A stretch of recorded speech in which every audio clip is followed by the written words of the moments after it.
It's a great pleasure to introduce the keynote speaker, Kim Zetter. Kim Zetter is one of the best investigative journalists covering hacking and cybersecurity. She wrote this book, Countdown to Zero Day, some years ago, and it's one of the most accurate and fascinating accounts of the Stuxnet affairs. I highly recommend it if you haven't read it. Zero Day is also the name of their Substack newsletter, where she writes about the intersection between cybersecurity and national security. More recently, she wrote a number of investigations on the SolarWinds hack, Colonial Pipeline, and the cyber attacks connected to the Ukraine war, among others. We met a few years ago at some cybersecurity conferences around the world, and I've always followed her work, so I'm really excited to see Kim here in Italy, opening RomHack with a keynote entitled Sunstroke, how the SolarWinds hackers pulled off their ingenious operations and scorched the vulnerable underbelly of the software supply chain. So, Kim, thanks again for being here. The floor is yours. Give it there. Thank you, Carola. She said we met several years ago, and Italy is really lucky to have a good journalist who knows the topic and gets everything correct. So thanks for the organizers for bringing me from the US. I'm going to talk about SolarWinds today. I just want a show of hands. How many people are familiar with SolarWinds, heard of it? Okay. And how many people really know all of the details of it, feel like they have a deep dive into it? Okay. Well, hopefully, for those of you who already know about it, I'm going to introduce you to some new details around it. I call the talk Sunstroke. Sunstroke means it's like a heat stroke when someone gets too much sun and their body overheats. And that's sort of what we saw here with the campaign of SolarWinds conducted by the SVR in Russia, discovered in December 2020. So, slides aren't advancing. Oh, there we go. So our story begins on December 8th, 2020. This is when a company called FireEye Mandiant, they're one of the top forensic, I'm going to explain some of the terms I use because I'm not sure that everyone here is up to speed on everything, but I'll try not to go to a basic level. But FireEye Mandiant is one of the top forensic investigative companies in the world. When large governments and companies get hacked, Mandiant is one of the first companies that often gets called in to investigate. And so they announced on December 8th, 2020, that they actually had been hacked themselves. And what they described was a sophisticated operation that involved the hackers stealing their red team tools. The red team tools are tools that FireEye, so FireEye and Mandiant were sort of a double company. FireEye does tools, sells tools, and does penetration testing, and then Mandiant would do forensic investigations. And the hackers stole the red team tools used to look for vulnerabilities in customers' machines, and they were also looking for information about Mandiant's government customers, potentially with the idea of hacking those customers through the privileged access that Mandiant FireEye had. Curiously, Mandiant never mentions in that blog post how long the hackers had been in their network or how they got in. This is a statement that Kevin Mandia, the CEO of Mandiant, said at the time, that we are witnessing an attack by a nation with top-tier offensive capabilities. The attackers tailored their world-class capabilities specifically to target and attack FireEye. They used a novel combination of techniques not witnessed by us or our partners in the past 25 years. So that was really significant, and it was really letting everyone know with a warning that this was going to be something that we hadn't seen before, and that everyone should pay attention. But again, not a lot of details.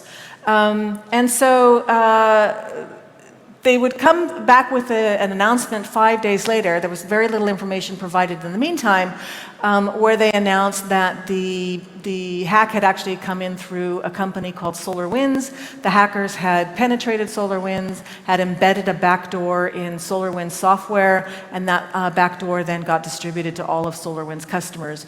Mandiant was one of them. But the interesting thing is, we thought the story began then, in December 2020, when the hackers got discovered. And in fact, we learned later, more information starts coming out, that the campaign had started much earlier. So this is Stephen Adair, who's the CEO of a company called Velexity. They're also a forensic firm. They were doing forensic investigation. Thank you. They were doing forensic investigation of a US think tank in December 2019, following some run-of-the-mill hackers when they suddenly noticed that email was flying out the door of this think tank, and it was being siphoned out by a more sophisticated actor. So there were two actors in the think tank's network.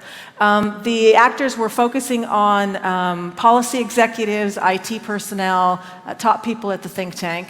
They kicked them out, and then the attackers came back in, and they were using a backdoor that they had planted on the network 3 years earlier in 2016 that they hadn't used in 3 years. It was just sitting there precisely for a consequence like this. When they got kicked out, they'd be able to come back in.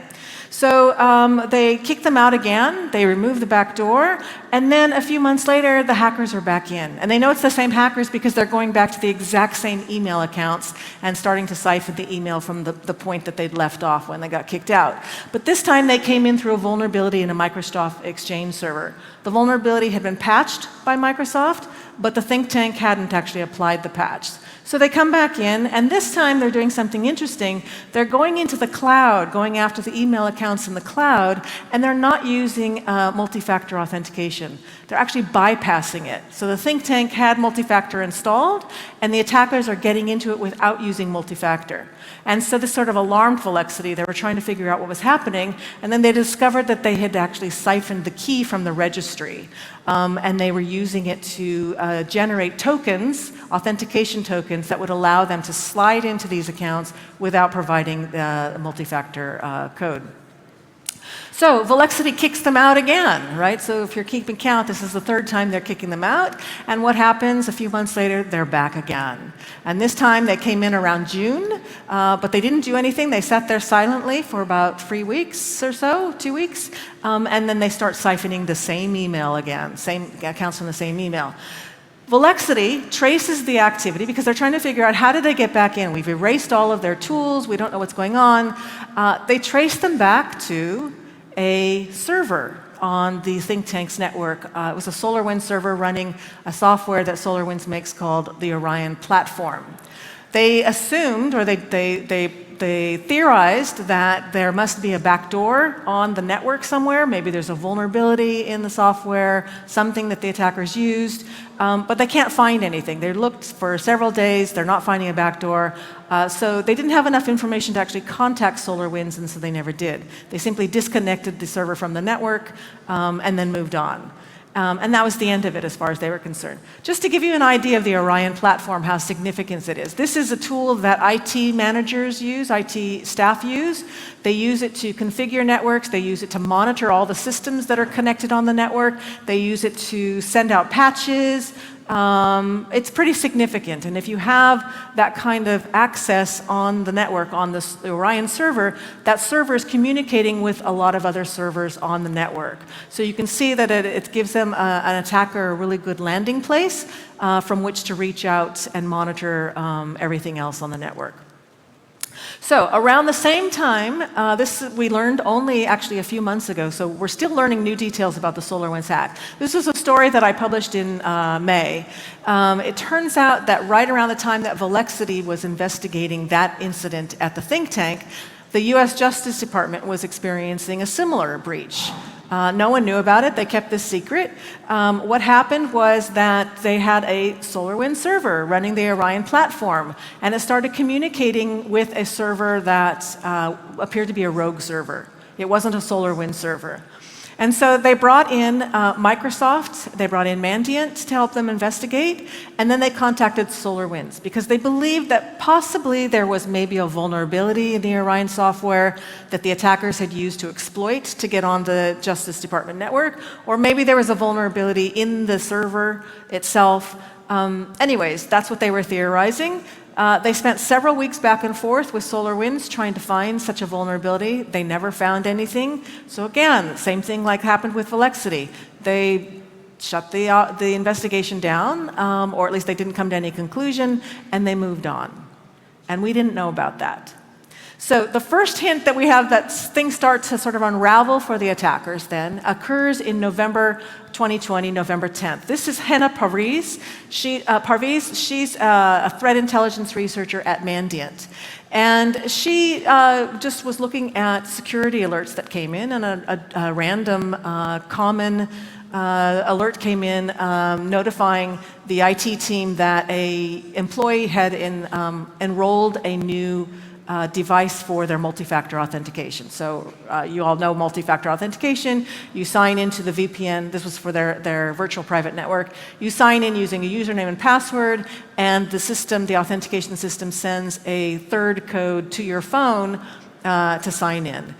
In this case, the device that got enrolled into the program was a Samsung device, but what Hannah noticed was that there was no phone number associated with it, which she thought was odd. And then she starts to investigate the employee that supposedly is enrolling this device, and she discovers that they still have their old iPhone registered to the system as well. So that seems weird that they have two devices simultaneously enrolled. And then she starts going through the logs, and she realizes that the Samsung device is being used to sign into the virtual private network from Florida, southern state in the United States. The employee whose account it is actually lives in Washington state, which is 3,000 miles away. And she contacts the employee and she says, "Are you signing in from Florida?" He says, "No, I've never been to Florida." She says, "Did you just enroll this new Samsung device?" He says, "No, I don't have a device." So they knew they had a problem. So they immediately kick out the attackers, and they start investigating a little more, and they realize that the attackers now are getting into their Microsoft Azure, they're getting into the cloud environments, and again, like Velexity had discovered, they're bypassing authentication. So it turns out that they had conducted what's called a golden SAML attack. The golden SAML attack is sort of what I described from Velexity. They get into the registry, they pull out the authentication key, or they pull out the key that's used to generate authentication tokens. They generated tokens for new accounts, they created new accounts, they generated they configured accounts for increased privileges in order to access the cloud environment and bypass the dual-factor authentication. So Mandiant knows that they have a big problem here now. And they start looking further into the network, and they pull together a team of just 10 people because they don't want other people in the company to know what's going on yet until they've figured out what's happening. So this very secretive team is working very diligently, tracking all of the footsteps of the attackers throughout the network. And what they discover is that they've been in there for months, and they've been living off the land in order to hide their activity. So living off the land, of course, is not introducing their own rogue malware onto the system. They're using legitimate tools that are already on the network and subverting those so that they won't get caught. They are also very careful not to leave typical patterns that forensic investigators are looking for when they're looking for hackers. But what they didn't realize was that by avoiding the known patterns that hackers usually create, they were creating new patterns. And so the investigators globbed onto those new patterns and started following them through the network. They discovered that they were doing things like when there was a scheduled task, a legitimate scheduled task scheduled by IT administrators, they would hijack that task for their own malicious purposes, change the configuration of it to do what they wanted to do, and then as soon as they were done, they would restore the configuration of the scheduled task. They were also sometimes replacing legitimate tools with their own, renaming the legitimate tool, giving the name to their tool, doing what they needed to do, then deleting their tool and then restoring the names. So they were looking for those kinds of patterns then, for other scheduled tasks that were getting hijacked, for tools that were getting renamed. And that's when they discovered that the hackers had been in there for about 6 to 8 weeks by that point. So on Friday, November 20th, the team, this 10-person team, has a call with the CEO of Mandiant, Kevin Mandia. And they tell him, he thinks it's just going to be a routine call about another customer breach, whatever. And they tell him, no, actually, we've been hacked this time. It's a sophisticated operation. We don't know how they got in, but they're looking for our government customers. So Kevin, of course, is alarmed, and he decides that the first thing that he needs to do, because the red teams have been stolen, the hackers know who the government customers are, he decides that he needs to notify the government customers. So the next morning, which is a Saturday, he contacts the NSA, the FBI, other people in the intelligence community, and lets them know, gives them a heads up of what they're dealing with. And he tells them, we don't yet know how they got in, we don't know everything that they've done. So, Mandiant, they haven't seen this actor before, at least they don't think they have, because they're not recognizing patterns of known actors. So they decide to reach out to a couple of former colleagues who now work at Microsoft. And Microsoft, of course, has a wider view of the attack horizon and more tools, and so they decided to see if they had seen this kind of activity before. And one of the guys from Mandiant, former Mandiant, now at Microsoft, Christopher Glyer, they start picking it apart, looking at the indicators of compromise that Mandiant had given them. And so they start seeing a wider infrastructure that the attackers are using than Mandiant appears to be aware of. And as they start picking things apart, they're seeing it's growing and growing, and wider, more and more threads are occurring. But they haven't seen this pattern before. They haven't seen this actor, so they also are confused about who this is. But one of the things that they notice is that the attackers are using a different command and control server for every victim that they're compromising.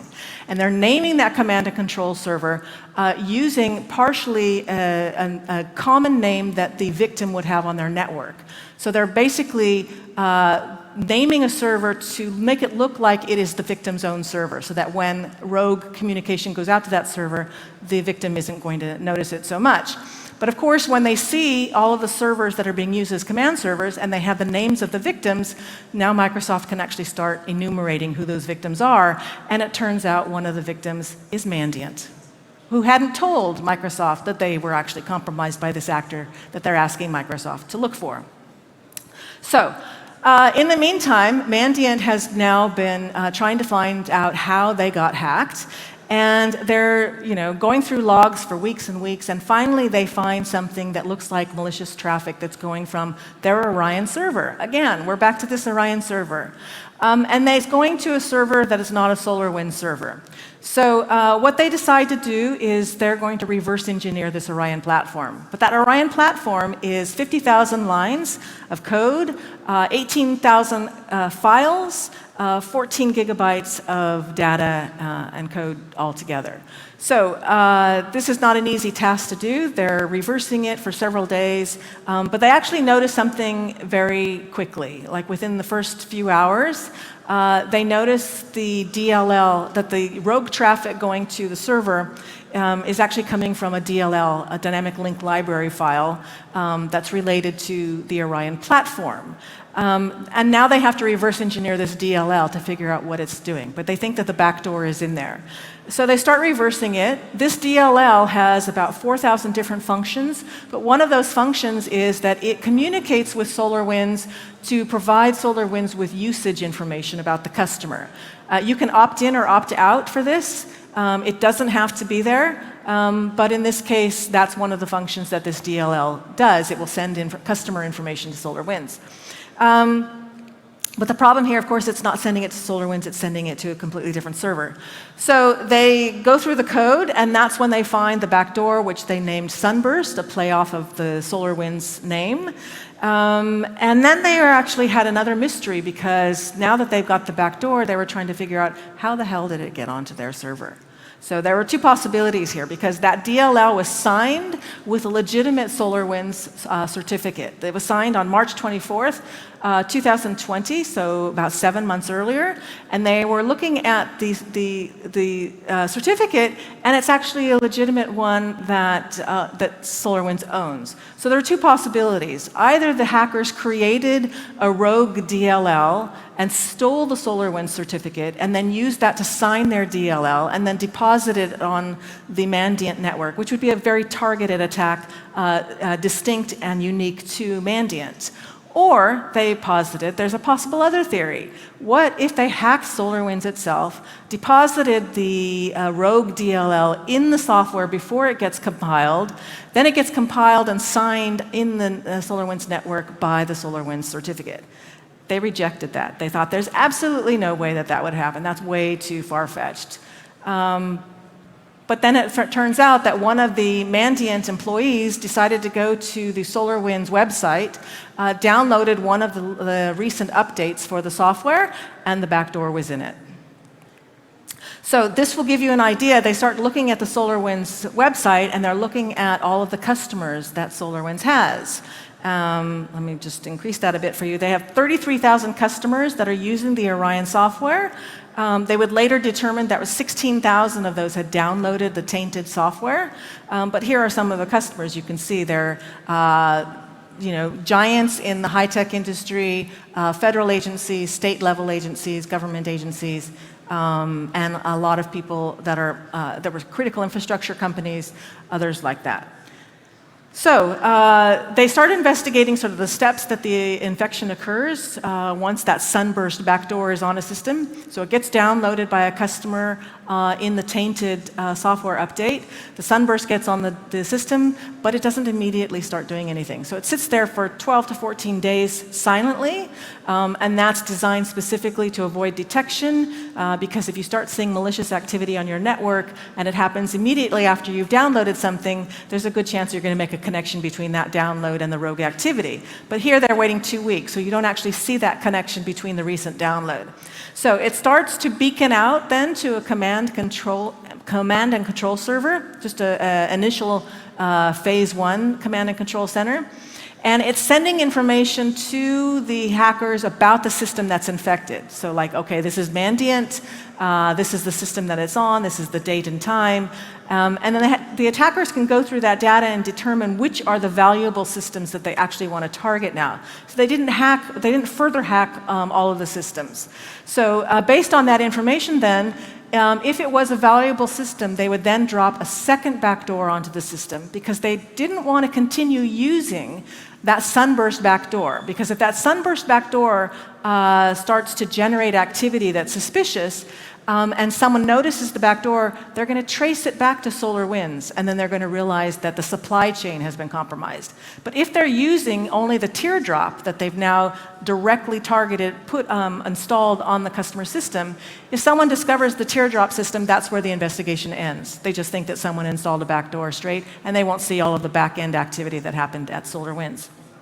So the attackers would get on the networks initially with SolarWinds, and then they would start to escalate, right? They would go after that registry key to generate tokens, authentication tokens, and then they would start to go to the cloud. This was primarily one of the things that they were doing. They were going after email in the cloud, but as we'll see later, they were also going after source code, to view source code.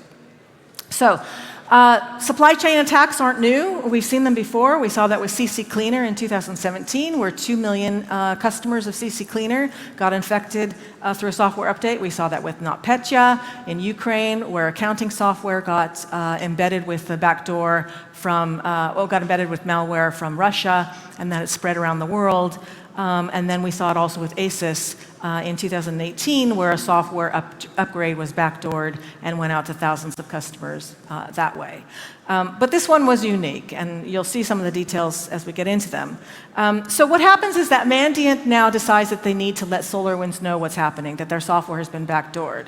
So around December 12th, on December 12th, Kevin Mandia contacts the CEO of SolarWinds and tells them, look, you've got a backdoor in your software. We're going to give you the files. We'll give you all of the information we have. But I do want you to know that we're going to go public with this information in 24 hours. That's all you have. You've got 1 day to do your investigation, figure out what you want to do, and put together a statement. We'll let you announce it first.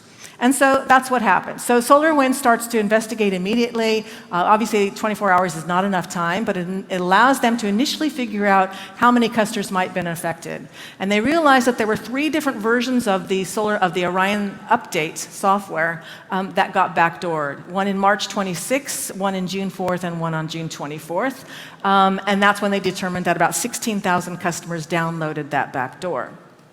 So As Mandiant gave their word, the next day, everyone went public with the announcement that it was a backdoor that actually came in through SolarWinds, and that's how Mandiant got hacked. Very curiously, Mandiant doesn't announce that in its blog post. So on December 8th, they announced they had been hacked.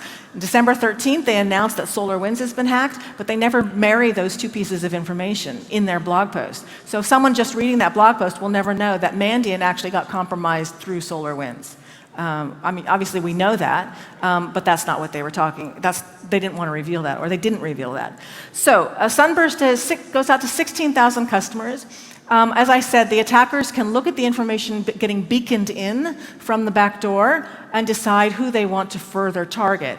In this case, they actually only targeted about less than 100, who actually then got further hacking activity. And so in that case, they dropped the teardrop backdoor onto those systems. And then from there, they could do reconnaissance, they could escalate privileges, they could move around the network, figure out what they wanted to do, understand the lay of the land, and then they could install more tools. In some cases, they installed Cobalt Strike. In other cases, they installed other kind of malware. So the victims, the breakdown was about 50% of them were software vendors, IT people, hardware makers, 18% were government agencies and telecoms, and then 18% were think tanks.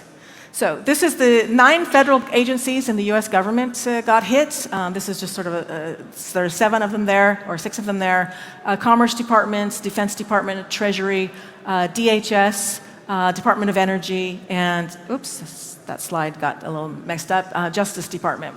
And then, of course, the companies that they were hitting: Cisco, Intel, Palo Alto Networks, Malwarebytes, Mimecast, just a sample of the top companies, and of course Mandiant. And it turns out, as Microsoft was investigating the breach for Mandiant, they discovered that they also had been breached. So what they were going after was email, primarily for the federal agencies. The email is significant. In the Commerce Department, they handle sanctions for Russia and for other countries. So if you can get advance notice of what the sanctions are going to be, that would be really important intel. The Department of Energy, of course, has information about nuclear activities in the US, nuclear facilities, nuclear weapons. Department of Homeland Security has information about critical vulnerabilities in voting systems and in other critical infrastructure. And then they also got into the federal court system, where you are working on court cases for the FBI and other law enforcement agencies, and they had the ability to see, to see sealed documents, so search warrants, indictments, wiretap orders, things like that, so they could know what the government was investigating before anyone else knew. So the backdoor was useless. This is something that's really important. The backdoor was useless unless that Orion server was actually connected to the internet, right? So you get the backdoor on the system and it starts to beacon out to the internet. If your Orion server was not connected, that was the end of it. The hackers couldn't go any further. The problem is people were connecting their Orion servers to the internet, even though they didn't have to. And in fact, SolarWinds was advising customers not to connect the systems. But people would connect them to get patches, to get upgrades to the software downloaded, and they were also connecting it, of course, to send that usage, that customer usage information. 20-30% of Orion customers had them connected to the internet. Many configured them improperly. So you can connect them to the internet, but you can do it in a secure way, right? You can configure it so that that server will only speak to SolarWinds network. And in fact, it was beaconing out to a rogue server instead. So people had misconfigured them. Mandiant told me that they had put their Orion server behind firewalls and detection systems. But they had also configured it to block any external connections trying to come into the network, which is what you do, right? Standard security, except when the call is coming from inside your network. So if you've already got the backdoor on your system, configuring your firewall to prevent contact coming from outside the network doesn't help when the contact is being initiated from inside your network. So that was a mistake that they made. And a lot of federal agencies made it as well. So now the announcement is made. SolarWinds starts investigating internally what's going on.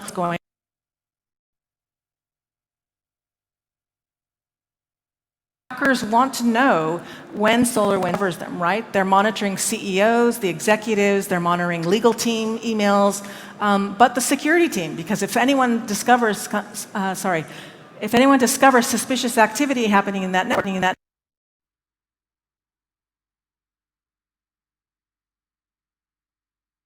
They're concerned that those might be backdoored as well. 50 programs that they had to go through. They didn't find evidence of any others. And also now they have to revoke that certificate that was used to sign that software. It turns out the same certificate was signing most of SolarWinds software. So they had to revoke the certificate. And now they had to recompile all of those software programs over again and then re-sign them with a new certificate and send them out to customers.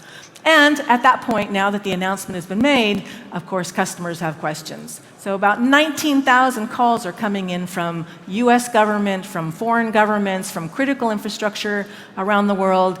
DHS in the US wants to know if the hackers were going after any research facilities that were working on COVID vaccines.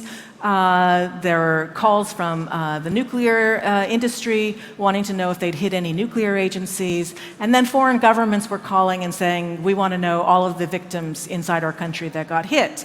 So 19,000 calls you're handling in an emergency situation. At the same time, they're actually having to put together their announcement to the Securities and Exchange Commission, because in the US, when you get hacked, if you're a public company, you have to report it to the SEC. They spent hours and hours with lawyers working out the wording of that. At one point, the SolarWinds CEO said, if we change one more comma in this, it's going to cost us $20,000 in legal fees. So that's sort of to give you the environment of what a hacked company is going through. So in the meantime now, they are also looking for how did that backdoor get embedded in the software. So they're spending weeks. They've brought in CrowdStrike. They've brought in KPMG to do forensic investigation of their network. They're thinking, first of all, OK, maybe it got into the source code repository. Maybe they put it in there. They look in the repository. They look at the change logs. They don't see any evidence that the hackers had actually accessed the source code repository. They start looking at engineering stations, right? So maybe the developer got compromised, the developer's laptop got compromised, and they injected it into code that they were developing, and then that got into the finished product. Again, it's a dead end. They finally found the tool that actually embedded the backdoor in the software, and it was a small little piece of code called Sunspot. Well, they gave it the name Sunspot, and it was just 3,500 lines of code. So how did it work? So the attackers got into the build environment where the software gets built before it gets compiled and signed with a certificate. The Sunspot would sit there. It was there for a couple of weeks before the attack began. And it would wait for evidence that the DLL, that Orion DLL, was being compiled. Now, the way that SolarWinds builds its software is they use a program called TeamCity from JetBrains. And so the TeamCity, when it's building software, will ramp up about 100 virtual machines in order to do the compilation of all the various components. And the hackers didn't know, obviously, the VM only gets created at the moment that the build is happening. So they can't anticipate where they need to put their backdoor. So Sunspot would sit there on the build server waiting to see when Orion software is being compiled. And as soon as that occurs, as soon as those virtual machines start getting spun up, Sunspot would then inject itself into every single one of those virtual machines. And then it would look for which virtual machine was actually compiling that DLL. And when it saw the virtual machine that was compiling the DLL, in the split second before that DLL actually got compiled, Sunspot would switch out that legitimate DLL, give it a different name, and then take that name and give it to their rogue DLL. And so when the JetBrains system, or TeamCity system, starts to grab the various Orion files that it needs to compile, it grabs that rogue DLL. And it puts it into the software, compiles it, and signs it, and then it goes out to customers. And then as soon as the build is done, those virtual machines disappear because they only exist for the time that the build is occurring. But what happens is that after weeks of looking for evidence of how this occurred, one of the engineers at SolarWinds discovered that there was an old virtual machine that actually didn't disappear. It should have been deleted, and it wasn't. And by chance, it was sitting there. It was from February 2020, and it's the machine that actually Sunspot was using to inject the code into. The investigators described this activity as the way that they switched out is sheer elegance. Obviously, it was just sheer chance that they discovered this, because if that virtual machine had been deleted, as all the virtual machines were, they would never have discovered how this occurred. So But at the same moment that they were sort of admiring the capabilities of the hackers, they realized the implications of that. Because if this software build had been compromised, and the way that it was compromised, they realized that every single software maker out there that hadn't secured their build environment was also vulnerable to the same kind of attack. And then they realized that they had to get all of this information out very quickly. Now, of course, we've seen sort of build environments, or at least software source code repositories compromised before. If you remember back in 2010, when China conducted the Aurora campaign against Google and a lot of security firms, they went after source code repositories at that point. And this was a comment that Dmitry Alperovich made to me at the time. He said that the attackers were going after the source code management systems, and they were wide open. They weren't secure. This is 2010. No one ever thought about securing them, yet those were the crown jewels of most of those companies in many ways, much more valuable than any financial or personally identifiable data that they may have and spend so much time and effort protecting. So what he was saying is that these software companies didn't really anticipate that attackers were going to go after the source code management systems. Now we think that that's ridiculous, right? Because we secure those systems. But at the time, a lot of people weren't securing, and this system had some vulnerabilities in it.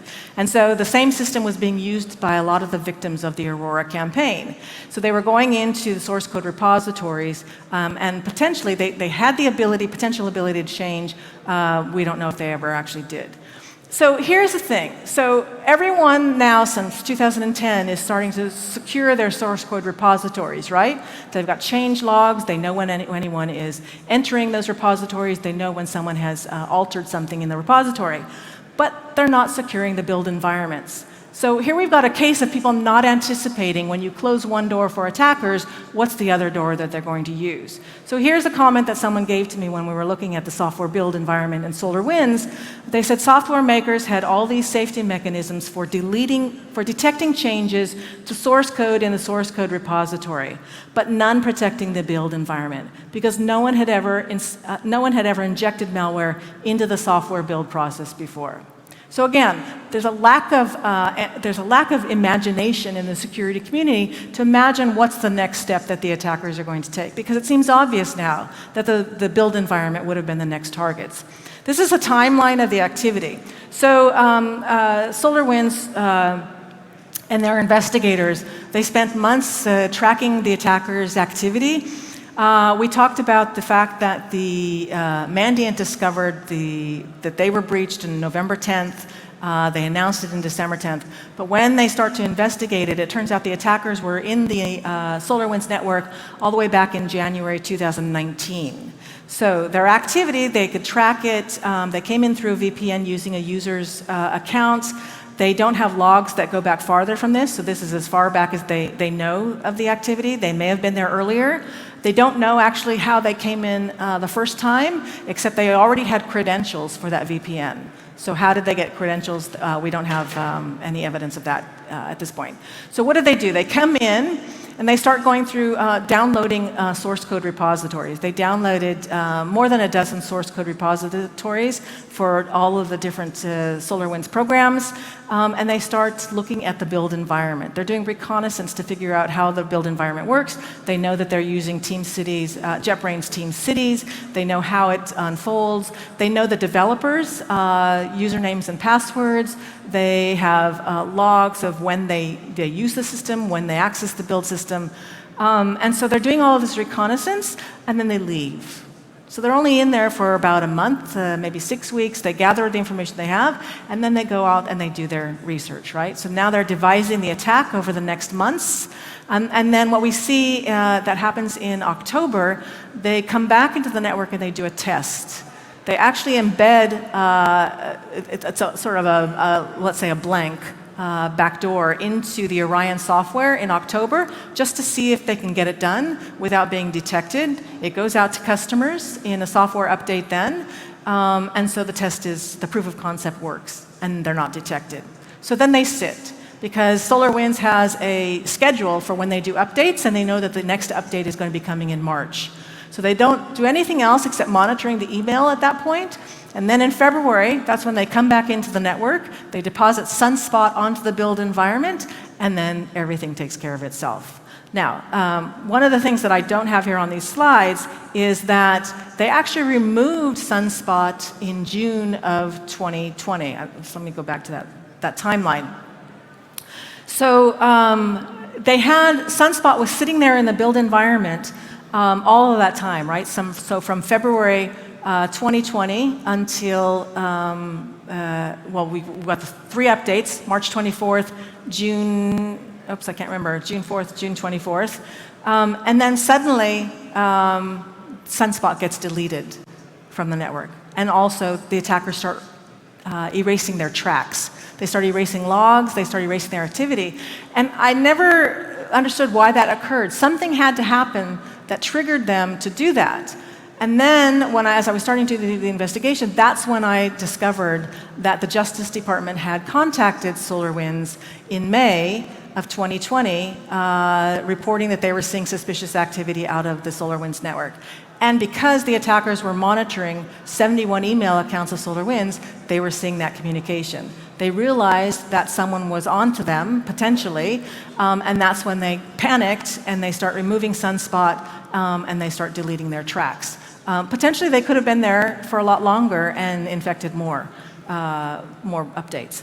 So what we have then are, we've had a lot of information sort of unfold about the investigation over the last, since December 2020. We've had quite a view of what the attackers did, but we still have a lot of mysteries that are unsolved.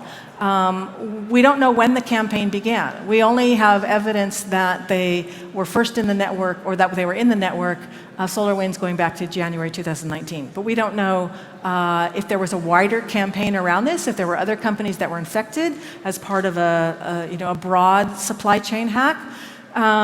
We don't know the identities of all of those 100 or so people that got the teardrop, that got the more advanced targeting activity. We know some of them because the names of the servers would identify some of those victims.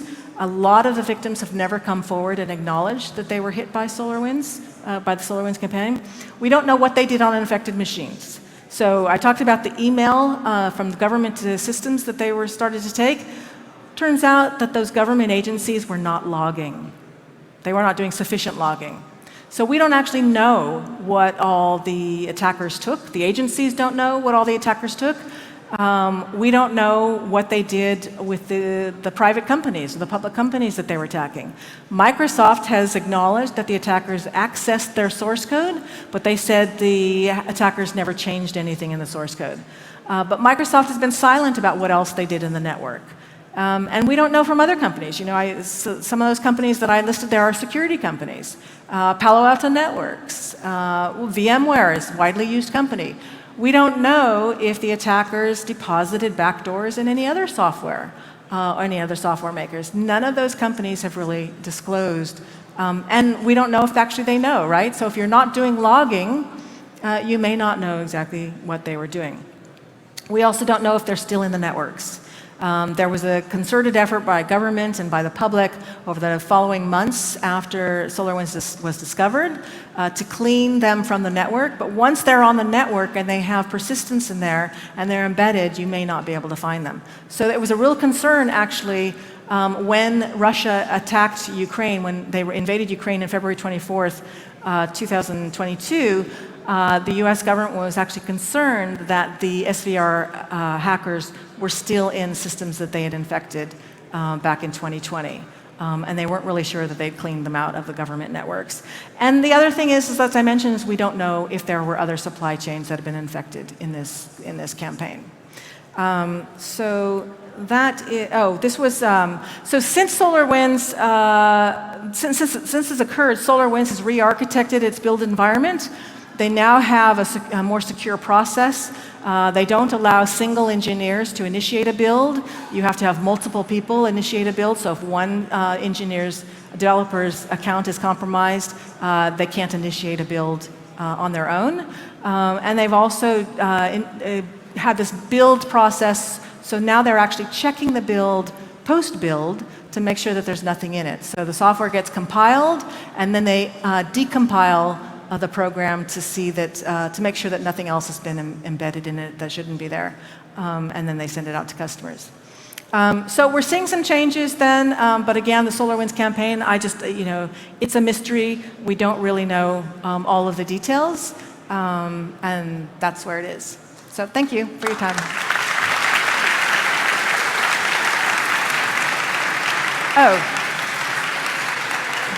We still have some time, so if anyone has any questions, I guess. Sorry. Yeah. Does anyone have any questions? Carola's got a microphone. Yeah. Any question? Yeah. We have about 7 minutes. I'm like. Thank you. Thank you for your speech. Very clear. What about the perpetrators? You said the name of SVR just at the end of your speech. Oh, sorry. So maybe you are considering that we already know that it's made by Russia, by the secret services of Russia. Okay. Yeah. So if you can say something more about the perpetrators, I will appreciate it. Thank you. Sorry about that. I didn't realize that I hadn't mentioned. I sort of take it for granted that everyone knows it was SVR. So Mandiant was pretty sure very, very quickly that it was SVR, but they didn't attribute it. SVR, of course, is Russia's intelligence agency, and as opposed to, there's GRU, there's FSB, and then there's SVR. SVR is their most talented, skilled group. They tend to be very stealth. They were involved in the hack of the Democratic National Committee in 2016, but they weren't the ones that leaked. So there were two actors in the DNC. It was the SVR comes in initially, and then the GRU comes in, and they're the ones that are noisy, and they leaked. So SVR is known for its stealth capabilities. Mandiant didn't initially attribute.